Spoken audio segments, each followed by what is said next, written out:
Dicsőséggel, nyúlsfejen védőkar, a hűt ellenséggel. Balsos, akit régen tép, hozzá még eszendő, megműnőtt a már nép, a múltat sérendő. Őseinket feltárcált bércére, általad meg szép hazát benne húznak vére. S mellezúnak habjai Tiszának, Dunának, Árpád-hős magzatjai felvirágozának. Tértőkúság mezék, ért találsz rengettél, tokajszai bölöszeid megtársaságtettél. Zászlók gyakran plántál át vattörös sángszára, s jön te Mátyás bussadát, Bécsnek tűzszélára. Haj, de bűnénk miatt kimuszalak kedvedbe, s elsültett villámidat törgő feleregve. A sarló mongol nyilát zúgoltat felettünk, majd töröktől rabigát vállainkra vettünk. Hányszor zengett ajkaink hozmámod népének, vertünk csonthalmany győzdelmének. Hányszor támadtál ki a szép hozám kerdedre, s lettél magzatod miatt magzatot hangvedre. Bújt az üldözött felé, karnyú barlangjával, szerte nézett, s nem lelé, vonját a hazában. Bészre hág, s völgybe száll, búskétség mellette, vérözöl lábajnál, s lentenger körötte. Várálunk most kőhalom, kert s örömről kettek, halálvölgy és irodalom zajlik már helyette, s a szabadság nem virul, a holtnap védéből, kínzó rabság könnye hull, árván kőszenéből. Száll meg Isten a magyar, kit vészek hájának, nyújts felé a védőkar, tengerén kínjának. Balsos, akit régen tép, hozzá még esztendők, megbűntötte már a nép a múltat sérendők.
Tessenek parancsolni, uraim, azért van. Köszönjük.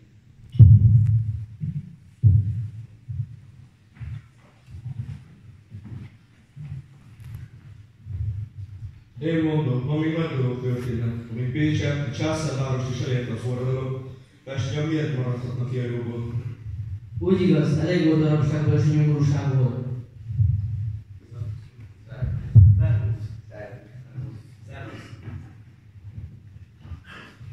Esik még az eső?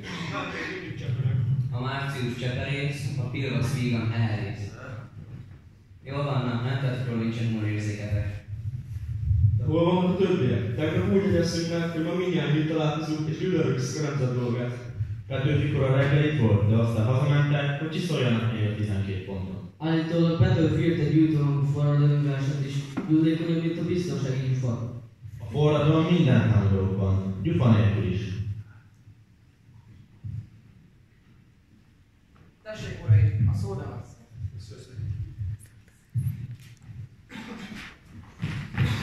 Megszedett 12 pont. Mit kíván a magyar nemzet? Kossuth Lajos legyen ember. Jól van, lássuk át ezt a 12 pontot. Ez igen, ez már Petőfi szavakban.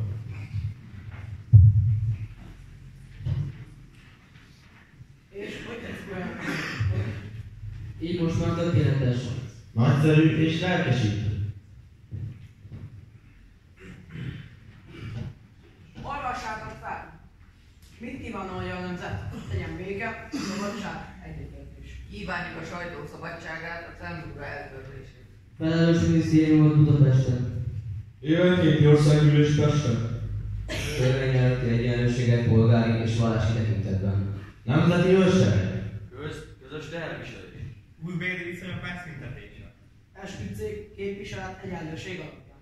Nemzeti bank. A katonaság esküdjék meg az alkotmányra. Magyar katonáinkat ne vigyék külföldre, a külföldieket vigyék el. Politikai státuszfosztok szabadon bocsátassanak. Unió. Na és hogy szól Löwen Sándor, amit az ellenzék gyűlésére írtál? Talpra magyar, hívja haza, itt az idő, most vagy soha, rabok legyünk vagy szabadok? Ez a kérdés választhatok. A magyarok istenére esküszünk, hogy rabok tovább nem leszünk. Rabok voltunk mostanáig, kárhozottak ősapáig. Kik szabadon éltek, hadak, szorva földben nem nyugodtak. A magyarok istenére esküszünk, hogy rabok tovább nem leszünk. Kronék bitangember, ki most el, halni ember, kinek drágább rongy élete, mint a haza becsülete. A magyarok istenére esküszünk, hogy rabok tovább nem leszünk. Pénzsebb a láncnál akar, jobban ékesíti akar, és mi mégis láncot hordunk, ide veled égi kardunk. A magyarok istenére esküszünk, hogy rabok tovább nem leszünk. A magyar nép megint szép lesz, méltó régi nagy híréhez. Mit ránk ettek a századok, nem mossuk a gyalázatot. A magyarok istenére esküszünk, hogy rabok tovább nem leszünk. Hogy sírjaink domborulnak, unokáink leborulnak, és áldó imádság mellett mondják el szent nevünket. A magyarok istenére esküszünk, hogy rabok tovább nem leszünk. Nagyszerű vers. Gyerekek, ezzel a megcsináljuk a forradalmat. Én is azt mondom, ne várjunk egy percet sem. Induljunk el az egyetemekre, és állítsuk fel elég a diákokat. Lelkesítsük fel a polgárokat, és rázzuk fel az egész város. Éljen a köztársaság! Éljen a forradalom! Le a Habsburgokkal és minden peremünkkel! Úgy legyen! Éljen a forradalom! Utána!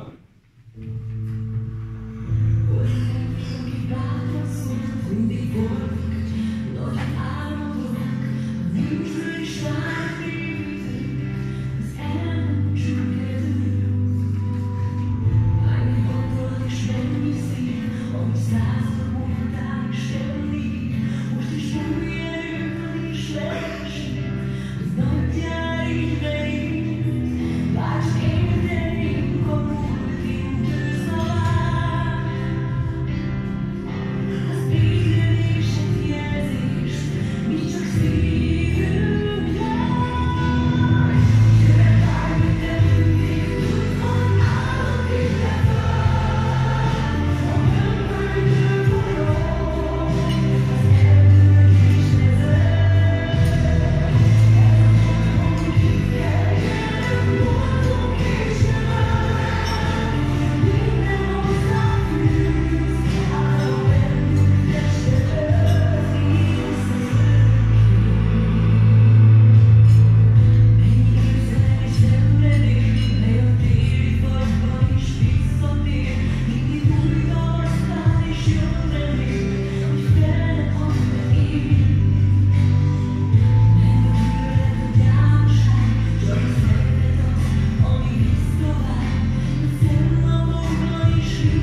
Közhírré tétetik. Amint az köztudott, az első népképviseleti országgyűlés Kossuth Lajos javaslatára 1848. július 11-én megszavazta 200 000 újonc felszerelését. Az újoncokból önálló honvédzászlóaljakat alakítunk. Kérünk minden igaz magyart, minden hazáját szerető nemesember, polgár és szántóvetőt, minden bátor szívű honpolgárt, hogy lépjen be közénk a magyar honvédseregbe, hogy kardjával és igaz, lángoló hitével megvédje szeretett magyar hazánkat, drága szülőföldünket az ellenség pusztító hadától. Aki magyar velünk tart, éljenek a honvédek! Éljen!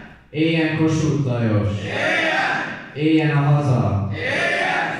Kossuth Lajos azt üzente, elfogyott a regimentje. Ha még egyszer azt üzeni, mindnyájunknak el kell menni. Éljen a magyar szabadság, éljen a haza. Esik eső karikára, Kossuth Lajos kalapjára. Aláhány csepp esik rája, annyi árnás szálljon rája. Éljen a magyar szabadság, éljen a haza.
szabadság, amiről Európa közepén költő és vele egy nép álmodott, a szabadság ügye elbukott.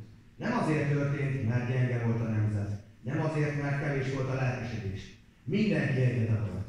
A költő, aki talpra szólította a magyart, a márciusi ifjak és a honvédek, akiknek életüknél fontosabb volt a haza szabadsága. Hiszen mind egyet akartak. Legyen Magyarországon béke, szabadság és egyenlőség. Szabaduljunk fel az osztrák elnyomás alól. Váljon valóra a független, szabad Magyarország. A szabadság ugye elbukott, mert két hatalom fordult ellen. Az osztrák császár és az orosz cár. Elbukott, mert segítséget sehol sem megélhetett.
Nagy Sándor József.